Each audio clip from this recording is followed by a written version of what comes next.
Ça s'appelle Respect Zone. C'est un label qui engage ses utilisateurs au respect des autres, que ce soit à l'école ou sur les réseaux sociaux. Sylvie Hamon, vous êtes la principale du collège Saint-Paul-Roux à Brest. C'est le premier établissement français à avoir adopté ce label. Vous, est-ce que vous rencontriez des problèmes de harcèlement au sein de votre établissement? Bien sûr, et je pense qu'il faut être honnête, on en rencontre toujours. La première des choses sur ce dossier-là, je pense qu'il faut le reconnaître que tous les jours, nous avons tous des phénomènes de harcèlement. Alors bien sûr, ce n'est pas des situations comme elles peuvent être médiatisées, dramatiques, mais justement parce que nous intervenons chaque jour, au quotidien, tous les membres du personnel, nous n'avons pas de situation qui dégénère. Mais il faut être tous les jours sur le terrain. Alors Léonie et Hidaya, vous êtes donc en 5e et en 3e respectivement. Vous vous êtes impliqués avec 8 autres élèves, qu'on voit d'ailleurs derrière vous. Vous êtes impliqués pour promouvoir le label Respect Zone. Est-ce que le harcèlement scolaire, vous en avez déjà été victime ou témoin? Hidaya? Moi, je n'ai pas été victime ni témoin, mais j'essaierai d'en parler si jamais j'en vois et d'aider les autres en fait. Léonie? Moi non plus. On est là pour les aider. S'il y a des témoins, si c'est trop grave, on les conduit vers Madame Hamon ou la CPE. Alors ça se concrétise comment selon vous le harcèlement? Qu'est-ce que c'est pour vous le harcèlement scolaire, Hidaya? Pour moi, le harcèlement, c'est une action répétitive qui n'est pas agréable pour la victime, mais qui est un jeu pour le harceleur. Et il faut essayer d'arrêter ça le plus vite possible. Ça passe par quoi, Léonie? Ça peut être des insultes, même physiques? Oui, physique et aussi par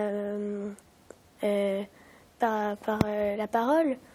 Et voilà, après, ça peut être aussi psychique. Par exemple, on vide son sac, on vide le sac de la victime. Des choses matérielles qui ne sont pas forcément des coups, mais oui. On s'attaque aux affaires des autres. Oui. Ça, c'est du harcèlement aussi. Le harcèlement, ça passe aussi par le web. Aujourd'hui, c'est incontournable, le web, pour vous. Est-ce que, par exemple, vous avez un compte Facebook, Hidaya et Léonie? Moi, oui. Oui, Léonie, encore un peu jeune en 5e, peut-être pour ça, mais ça viendra sûrement, puisque ça fait partie aujourd'hui de votre quotidien. Est-ce que vous assistez à des conversations parfois violentes sur les réseaux sociaux? Non, ça va. Ça va? Oui. Mais pour vous, ça passe par quoi quand on parle de harcèlement sur le web, par les réseaux sociaux? En fait, si jamais on poste des choses et qu'on reçoit des critiques qui ne sont pas agréables et qui sont vraiment trop vulgaires, je pense que c'est le premier cas. Et le deuxième cas, c'est dans les conversations privées, si on rajoute des choses, si on l'insulte, on l'humilie ou des choses comme ça, ça peut être aussi un harcèlement. L'humiliation, c'est important comme mot quand on parle de harcèlement. Hidaya, vous le soulevez. L'humiliation, Sylvie Hamon, c'est une des bases du harcèlement, malheureusement, ce qu'on retrouve. Pas seulement l'humiliation. Pour revenir sur la question que vous posiez à Hidaya, nous, depuis 4 ans, donc, on travaille sur la lutte contre le harcèlement à l'école. Et en décembre dernier, j'ai une élève qui m'a amené des copies d'écran de son compte Facebook, où là, vraiment, j'ai pu voir que malgré tout le travail que l'on faisait pour endiguer le harcèlement sur la cour classique, eh bien, le message ne passait pas pour tout ce qui était sur les réseaux sociaux. Et donc, c'était vraiment des insultes, des propos extrêmement grossiers, trash à caractère sexuel, qui m'ont vraiment choquée, ainsi que les autres membres du personnel. Et c'est pour ça que nous avons déployé le projet Respect Zone, pour aller au-delà de ce qui se passe simplement à l'école. Et vous faites quoi sur un cas très précis comme celui-là? Vous intervenez de quelle manière? Voilà. Au-delà du Respect Zone, voilà, parce que ce que je voulais quand même préciser, c'est que les élèves qui sont avec moi aujourd'hui, ils sont ambassadeurs, c'est-à-dire qu'ils interviennent sur tout ce qui est prévention. Et pas sur ce qui est gestion de crise, qui reste le domaine réservé des adultes, de moi-même, de la CPE, de l'infirmière, etc. Donc en général, ce sont des parents qui viennent nous alerter de la situation, parce que ce qui a changé, c'est qu'on est aussi reconnu comme interlocuteur par les parents. Ils viennent nous alerter, et donc on va les aider à résoudre le problème.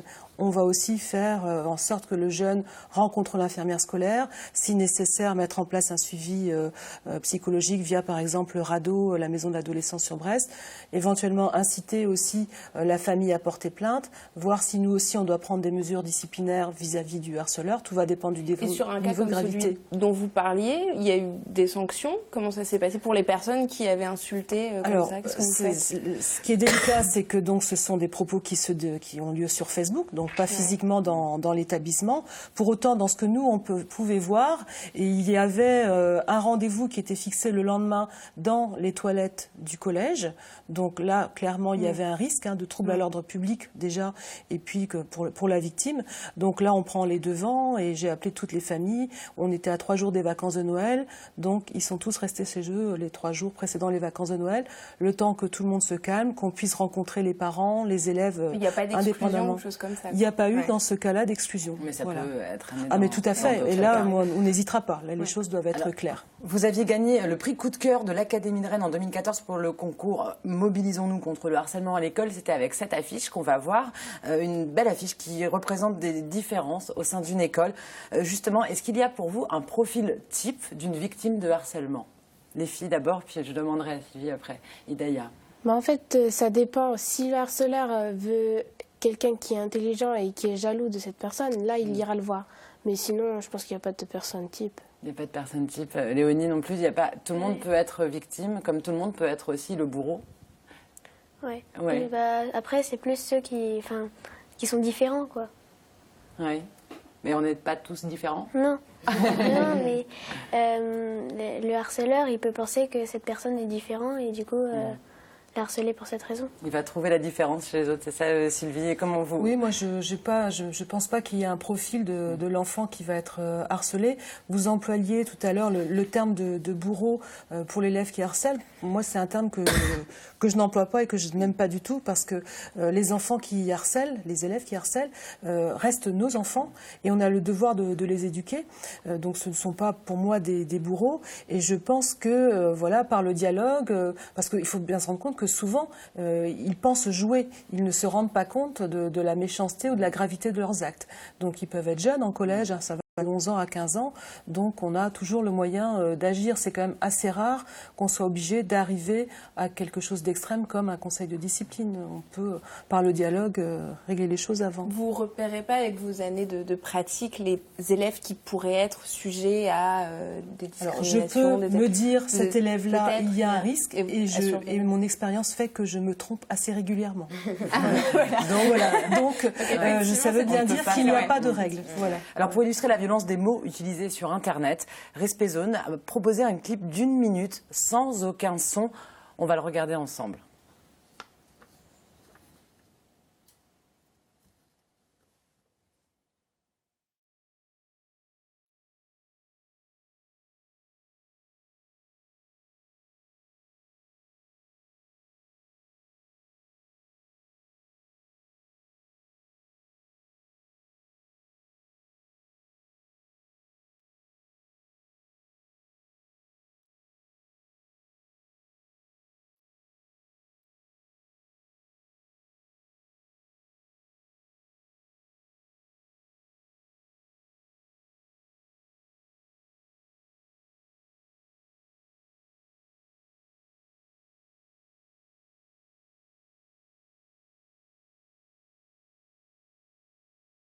Vidéo poignante qui vous touche, vous, à votre âge, Idaïa et Léonie.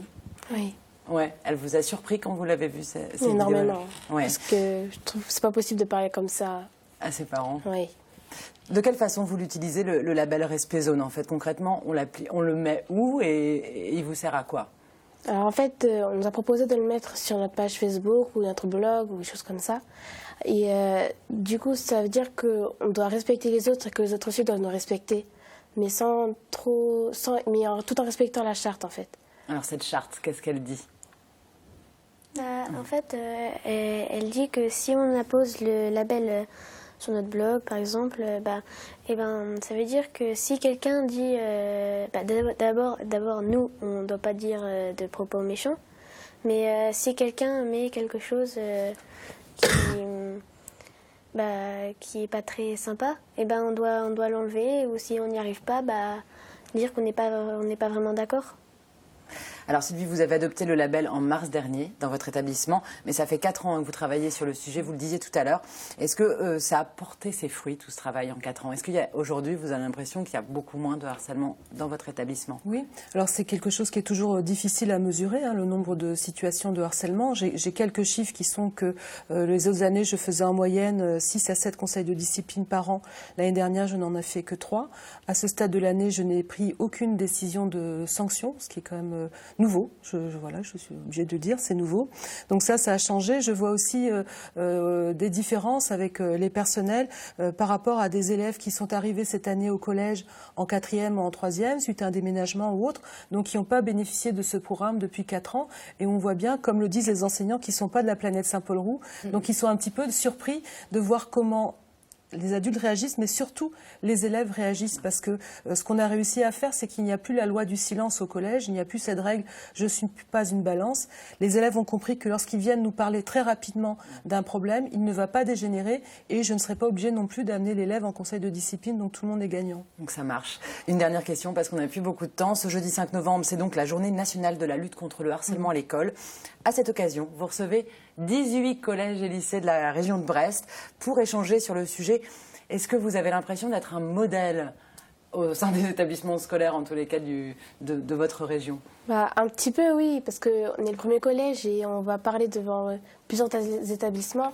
Donc on pense un peu qu'on est en avance sur eux et qu'on pourrait leur apprendre quelque chose de bien. Léonie aussi, vous êtes fière quand même de tout ce travail accompli? Bah oui, quand même, parce que ça fait depuis avril, je crois, qu'on travaille sur ça. Et j'espère qu'il y aura d'autres collèges comme nous. Très bien, merci beaucoup en tous les cas, puis continuer comme ça et j'espère que ça fera tache d'huile. Si vous êtes victime de harcèlement, si vous êtes témoin de harcèlement scolaire et que vous voulez en parler, un numéro vert est aussi à votre disposition, c'est le 30 20. Et pour appliquer vous aussi le label Respect Zone, rendez-vous sur le site respectzone.org.